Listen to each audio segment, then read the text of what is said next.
Hello, everyone. Thank you so much for joining us today for our Lunch and Learn, talking about narrative intelligence. We have a brief narrative attacks and brand targeting campaign. We're led by our senior intelligence analyst, Jess Terry, and director of product, Mollie Macdougal. All So, Jess, Mollie, I'm going to kick it off to you guys to give us a nice brief during our lunchtime here. Perfect. Awesome. Hi, all. I am Jess Terry. I'm a senior intelligence analyst at Blackbird.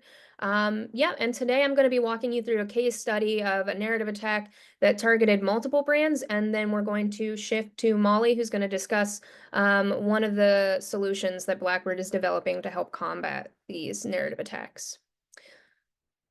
So before we even get into the case study, Blackbird does deal in narrative intelligence. So I wanted to start right from the beginning. What do we consider? How do we define a narrative? And what are we talking about when we're talking about narrative attacks? So what is a narrative? This is any assertion that is going to shape perception around a person, an entity, or an organization, or anything else in the information ecosystem, and that can create value around that person or thing or destroy value. And so when we're talking about narratives and we're talking about narrative attacks, a narrative attack deliberately attempts to manipulate public perception through misleading, distorted, or sometimes outright false narratives. And unlike traditional cyber threats that can focus on stealing data or disrupting systems, narrative attacks operate in the information space and they shape how people think about companies, executives, and issue areas. So just looking through how narrative attacks develop, a successful coordinated information campaign or narrative attack can shake stock prices, it can trigger regulatory scrutiny, and it can even push an executive out of their role.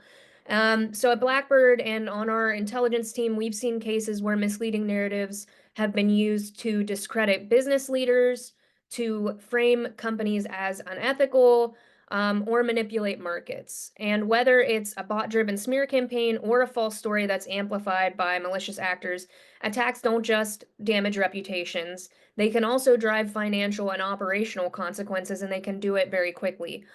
So just kind of like looking at the timeline, the potential timeline for a narrative attack, it can escalate very quickly. We can start at day 0 with a single post, and that post gains traction, whether organically, it's spread to a particular user's audience, or through a more coordinated attack process. Next, you'll see the narrative spread through networks. Engagement builds as users amplify the post and it crosses to new audiences, drawing wider attention. We also have new technical developments, technological developments that can amplify and exacerbate the spread and circulation and impact of narratives. So, for instance, generative AI now, AI generated content, including deepfakes and synthetic text, can intensify the narrative and also increase its circulation by increasing engagement with it. Next, we might see bot networks activated around the narrative. So bots are artificially boosting the reach of posts within the narrative, making the attack seem bigger than it is and granting it more of a veneer of high engagement and authenticity, potentially spreading it to even more new networks, new audiences. Finally, you'll see the introduction of agenda-driven cohorts, groups with ideological or financial motives, hijack the narrative, and that can result in real-world impact for organizations, entities, and individuals that are targeted by these narratives. So the takeaway here is that these types of attacks and campaigns can evolve very quickly, and early detection and intervention is key to preventing escalation and developing a response strategy. And this is not just something, narrative attacks and narrative intelligence are not just something that Blackbird puts emphasis on. In fact, the World Economic Forum's Global Risk Report in 2025 ranked mis and disinformation, which is one element of narrative attacks, as a major emerging risk. And narrative manipulation, particularly as it occurs online in an increasingly digitally globalized world can amplify and exacerbate some of the other leading risks that are on this report, including things like extreme weather and societal polarization. And we're going to move into the case study now. Right before we do, I did want to just talk a little bit about Blackbird's constellation dashboard, because this is, we pulled all of the insights and the risk analysis from our constellation dashboard. So just so you guys understand where we're getting these insights. Blackbird thinks about, and the constellation dashboard focuses on 5 major risk signals. So we focus on the narratives themselves. So that's going to be what's being said, the content, the area of focus, any elements of, misleading or false claims there. We look at networks. So we look at the information flow patterns between users and across platforms, and also utilizing URLs, hashtags, elements like that to understand how narratives propagate within the information ecosystem. Next, we look at cohorts. And so in Blackbird's constellation dashboard, we have these AI-derived cohorts that apply labels to users based on their behavior. So it's not based on the content of post, it's based on their behavior. And so when we're talking about cohorts, we're talking about groups of users with a shared ideology or a shared set of values, a common interest, so that we can understand who's being targeted in these narratives and how is the narrative circulating maybe across audiences, or is it not? Is it remaining within one echo chamber or one cohort group? Next, we also look at what we call anomalous activity. So this is going to cover a wide range of potential manipulation of content. It can be organic, so in other words, actual people behind the accounts who are circulating content in an anomalous way or an unusual way. Or it also includes bot-like amplification. So inauthentic amplification to boost the appearance of engagement and reach on posts. Finally, we look at influence. So understanding within the network of a narrative, what are the key actors who are influencing conversation, and driving potential harm. All right, so moving into the case study, we're looking at what you guys are looking at right now is a narrative attack campaign cycle, repeatedly propagated by a single threat actor across multiple different social media platforms. So we're looking at a cyclical campaign here, and to date, this particular threat actor has focused and targeted at least 12 companies across several different business sectors. So this is just a pattern of campaigning that they do targeting different companies. So they start with an initial proposal and identification of potential targets. The threat actor accepted tips and evidence on potential targets via responses to them on their social media platforms, via email, or via a submission form on their website. Next, they select a target. The threat actor launches campaigns against companies that have recently enacted policies that are unfavorably viewed by their audience and by the consumer base for that company. And they tended to pick companies that had consumer bases from a specific geo-demographic and with a partisan leaning. That also had overlap with this threat actor's audience, so a synergy there. Next, they move into the initiating of the campaign, the expose portion. The threat actor published an expose in high quality and shareable video format, and they shared this across platforms. So the threat actor has a presence on at least 5 different social media platforms with very high level following, so hundreds of thousands of followers on all of those platforms in order to maximize engagement. They used similar messaging in each expose, consisting of a written explanation and a video, and they also requested their followers to tag other users to help to disseminate the campaign to all of those users' audiences as well. Finally, we move into the heart of the campaign. The threat actor is engaging heavily with their audience in a way that gets them involved in the campaign. They're responding to replies to their own posts. They're interacting with users individually and encouraging them to contact the company directly and to boycott them until policies are reversed. Additionally, there was some evidence of inauthentic amplification around certain posts from the threat actor. Largely, I would argue that this campaign was pretty organic. They're leveraging their actual social media following, but there was evidence of some inauthentic amplification, or in other words, bots amplifying some of their posting activity to increase engagement on those posts. Finally, the win. The threat actor shares their success once a company makes a public statement that's in line with the threat actor's ideal outcome, or they actually reverse policies, which brings it into calls for the boycotts. Users celebrate the campaign success, and then they start over at the beginning of the cycle where they're proposing new targets for the threat actor to focus on. And on average, it's taken a company 1 to 3 weeks to reverse or revise the policies after the threat actor leads a boycott campaign. So some of the core elements of this particular campaign, a lot of it heavily focused on this threat actor leveraging their audience. So first of all, they know their audience very well. They enjoy a large following that spans multiple platforms, and the campaigns were designed to target companies that had consumer bases with some background overlap with their own audience.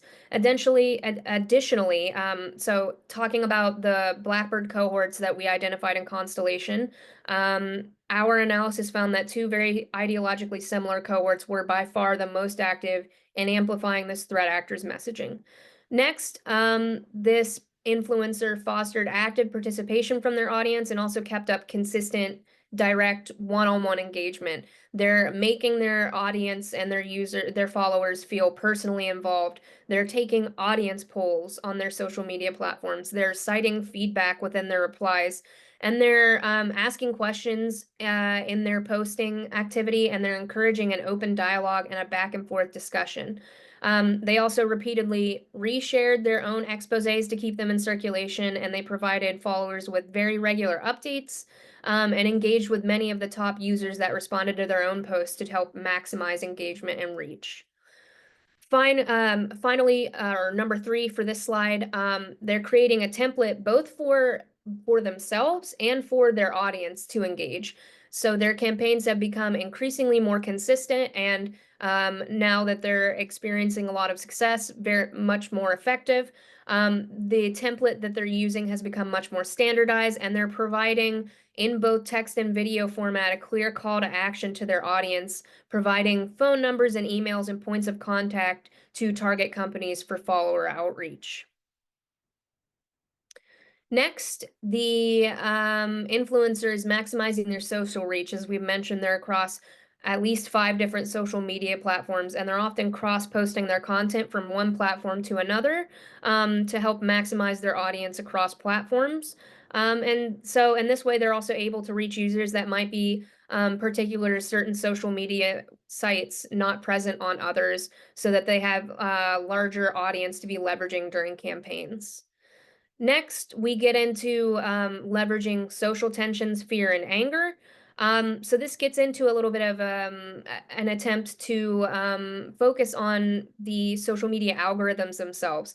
On a lot of these platforms, the algorithms will promote content that has a strong emotional pull. That's just because people are more likely to interact with and respond to content they see that invokes strong emotion. So posts within these campaigns that had inflammatory language or shocking imagery were more likely to stay in circulation.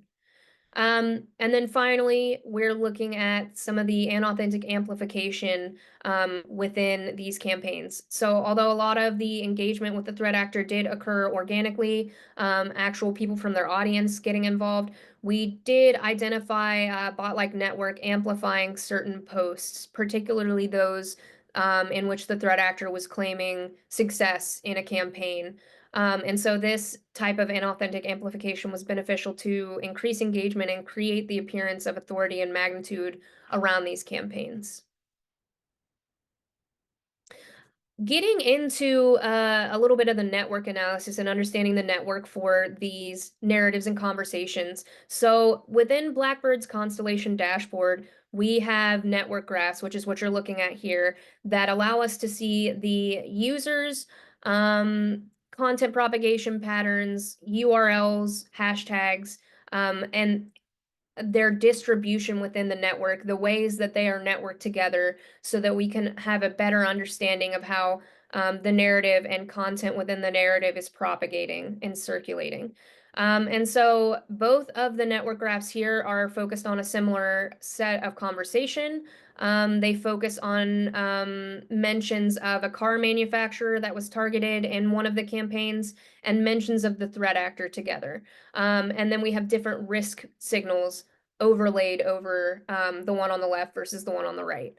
So looking at the left image, first of all, before we even touch the risk signal here, we can see just the size and prominence of the threat actor. He is that large circular node in the center, and their audience. We can see a large audience cloud around them.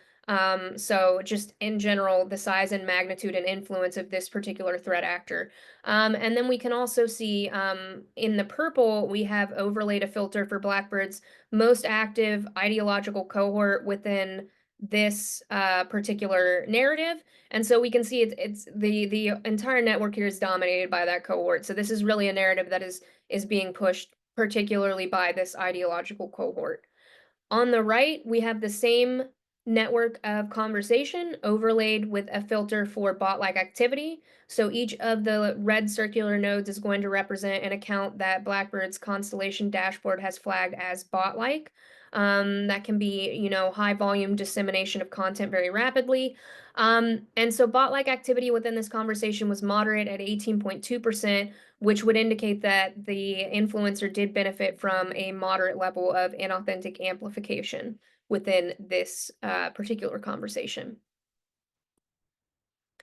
And looking at one more network graph. So this is going to be a network graph between users that are discussing several of the threat actors campaigns targeting various companies. And in red, we're going to see that the most active ideological cohort. So the largest node there is going to represent the threat actor themselves. And then in blue, we have an ideologically opposed cohort. And so the way that they're engaging in this network graph is they are providing pushback to these campaigns. So we can kind of understand, the magnitude and the impact of the pushback. So the first thing that you'll notice from this network graph is that it's largely dominated by that red ideologically similar cohort. First of all, several of the moderate to larger sized influencer nodes are in red, and then most of the network graph is also in red.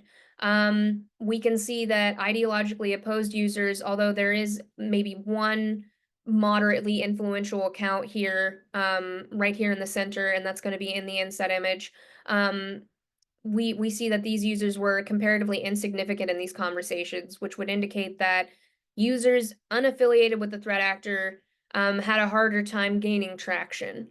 And then ideologically similar users generally boasted more significant social media followings, which would suggest that threat actors with like-minded followers were more likely to generate higher engagement on their posts. And then finally, I just wanted to touch on the way that Blackbird thinks through narrative attack campaigns. We like to apply a TTP framework, TTP referring to tactics, techniques, and procedures, to kind of apply a structured way to understand and categorize threat actor behavior.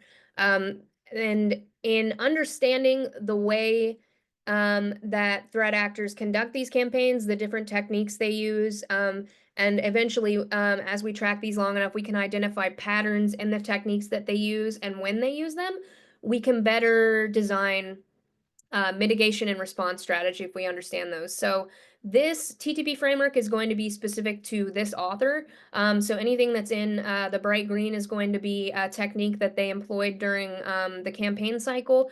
And what we can see here, just kind of like cursory view, we can see that there's a lot of focus on targeting and framing. That focus on their audience, that focus on kind of exploiting the echo chamber of this influencer's audience, as well as framing the narrative and kind of like using alarmist content, creating dichotomies.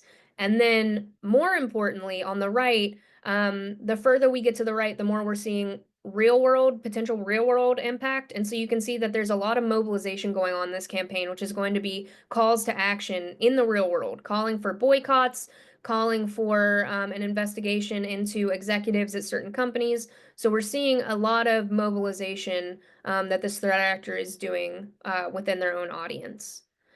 And that is going to be it for the case study portion. I am going to pass it over to Mollie. Thank you so much, Jess. Hi, everybody. I am Mollie Macdougal. I'm the Director of Product here at Blackbird. I'm excited to introduce you all to our newest product, Narrative Pulse. But first, I just want to highlight that TTP framework that Jess just showed you, that is something that was built out by our internal Blackbird Raven team, our analyst team. And we have just gotten incredible response to that. And so huge kudos to Jess and that team for building out this TTP framework. All right, we can move to the next slide, please. Thank you. So yeah, let's talk about Narrative Pulse. It's our newest product. It's a turnkey AI-powered tool to help organizations track and analyze key narratives as they are emerging.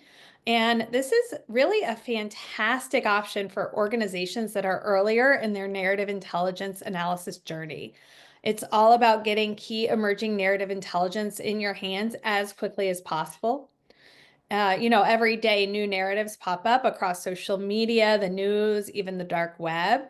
Not all of them are harmless. Some can be misleading, intended to manipulate, or harmful to an organization's reputation, and cause consternation and confusion in an organization's decision making. Narrative Pulse can help tell the difference for you and enable quick action in crisis prevention and in crisis management. So this tool, it detects and ranks high risk narratives. So you do not have to waste time sorting through endless content. It is prioritizing what really matters using our AI models to spot signs of manipulation, bot activity, and key influencers pushing the conversation forward, and applying our risk signal framework to the narratives that are identified.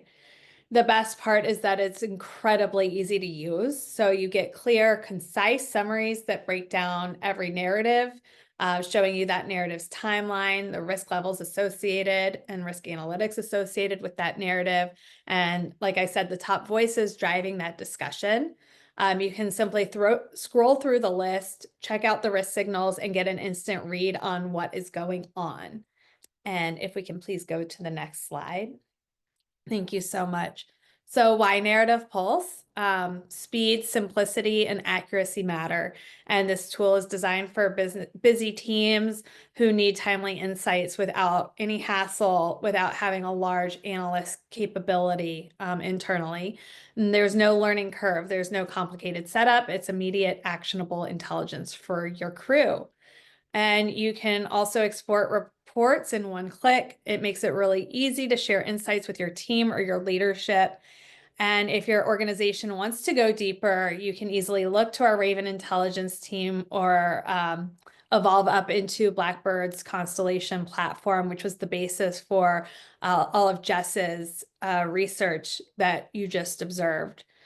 And that can offer more long-term tracking, network visualization, and advanced analytics.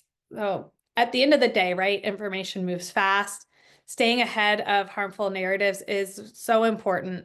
And narrative Pulse makes sure that you're always in the know without the noise or the guesswork. So if you'd like to learn more, please visit Blackbird.AI and click Book a Demo in the top right corner of the homepage, as you can see in the image to the left here on your screen. Thank you so much. Great.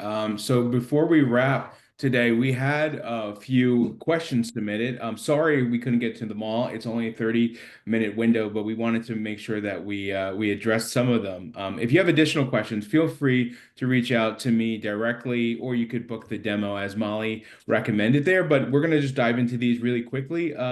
So first question, how do narrative attack campaigns leverage social media platforms differently than traditional brand crises, cybersecurity attacks, or executive targeting? And what makes them so effective in driving real world action? Jess, I'll throw this over to you. Yeah. So narrative attack campaigns can be pre-planned, and they can also emerge. They can emerge from a traditional brand crisis. But in a narrative attack campaign specifically, you'll see signs of targeting, coordination, inauthentic amplification that will emerge. Then that can be indicative of efforts by, an individual or a group or whatever malign actor, or entity, deliberately trying to change the story around a brand to achieve some sort of objective, like we saw in the case study as well. And the way that online spaces now frequently, they kind of like informally segment themselves by audience or community. That's what we refer to as those cohorts. It leads to motivated threat actors that try to translate coordinated digital campaign efforts into real world action because they can leverage their audience and leverage these cohorts that, they tend to they live in these segmented communities or sometimes echo chambers, and so they're very ideologically motivated. And so, a lot of times they'll also use, as technology is developing, they can use new technology to increase reach and decrease the time and effort that it takes to conduct a campaign. So things like the use of generative AI, things like gaming social media algorithms, things like cultivating and leveraging large social media audiences across platforms, as well as bot-like inauthentic amplification. All of this makes modern online campaigns and narrative attacks increasingly effective. I'll jump in to add a little bit there too. Um, After these threat actors have built out their networks and their amplification networks, it also becomes really, really cheap for them to try a lot of different tactics to see what can catch fire. So it's very, very low cost to these threat actors to kind of have a spray and pray uh, tactic or strategy and see what works and hone to that pretty rapidly, which makes this a very, very noisy attack surface area, and increases the need for useful monitoring because it really can pop out seemingly out of nowhere, and turn into a bigger brand crisis or organizational or state crisis. Great. Thank you both. So next question, what roles does inauthentic amplification, such as bot networks and astroturfing, play in the success of these campaigns? And how can brands differentiate between organic backlash and coordinated influence efforts? Jess, I'll give that one to you as well. Um, So starting from actually the second part of the question, how can brands differentiate between organic backlash and coordinated influence efforts? Um, I mean, at Blackbird, we use our dashboard because we can identify bot-like activity. And then we can also identify, again, some of these cohorts that are involved and whether or not that's just organic activity coming from really motivated individuals, or are we seeing evidence of a moderate to high level bot-like account. So that's how we do it at Blackbird.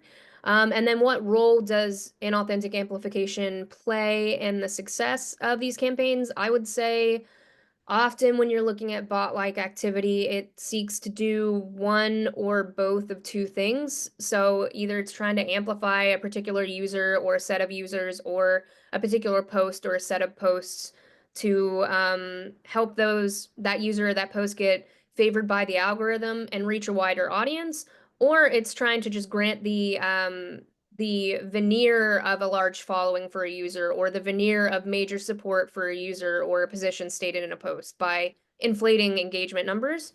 So if you can understand if engagement is mostly organic or mostly inauthentic, or maybe it's somewhere in between, there's some level of inauthentic amplification, like we saw with this case study, there was a little bit. And understanding if and how that kind of activity has been used, has it spread content to a wider audience? That's helpful to determine mitigation and response strategy. So, for instance, if a narrative's engagement is almost entirely propped up by inauthentic amplification, if a lot of it seems to be inauthentic, um, and maybe it appears to have remained within the same audience or cohort network, an organization might decide just not to respond. Maybe they thought this was more organic. Maybe they were really concerned that negative sentiment was widespread. And then you find out that, like in an astroturfing campaign, you find out that actually it's one particular actor or threat group that is trying to create the appearance of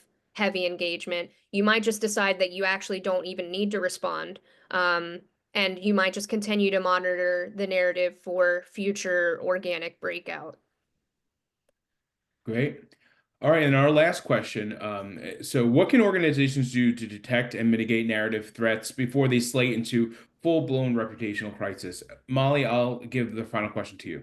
Okay, great. And noting that we're at 30 minutes, and this question could be answered in another webinar, I'm going to keep it really, really brief here. And first of all, on Blackbird.AI, you'll see a ton of blog content and material to this. So I highly recommend that you check that out to get a lot more information than I can provide in a 30-second clip. I would say that it really depends on what level of resourcing your organization has to kind of confront the narrative attack problem space. But at the more green neophyte side, I would say getting your wrangle on what are the narratives that are emergent that seem to really be like catching in propagation that are of high risk to your organization, or that are being pushed by incredibly like high profile individuals, and being able to like weight that with the risk associated to those narratives. It's kind of volume plus influence plus risk. Finding a way to understand what's emergent that could become viral and may have indicators that it's becoming viral that could target your organization. That's really, really useful. And for much more resourced organizations, as much as you can understand how the communications networks are unfolding so that you can really target any kind of counter messaging strategy, and understanding more around the motivations of actors targeting your organization or brand, the more helpful it's going to be to combating that. And I would highly recommend that you check out Blackbird Constellation to enable your use case as well. So come and see us, please. And thank you so much for the question and for your time today. Absolutely. Thanks again. And just to sum everything up, it sounds like the more you know, the better equipped you're going to be, right? So thank you both for that. And just to kind of wrap up here, if you could just go to the next slide, Jess. Um, a part of our session here is we were going to give you a $25 DoorDash gift card. So if you hung out with us for the entirety of this session, please check your email. Shortly, you will receive that there. So you can enjoy lunch or dinner on us, depending where you're joining us from. So that's it. On behalf of Blackbird AI, I want to thank you all so much for attending this session. We're hoping to do these more often, make them a little bit more topical, in different verticals and such. So keep your eyes out for that. We have a lot of events and other things, as Molly mentioned, blogs up on our website. Feel free to get what's next at Blackbird AI and a narrative intelligence. Thank you so much.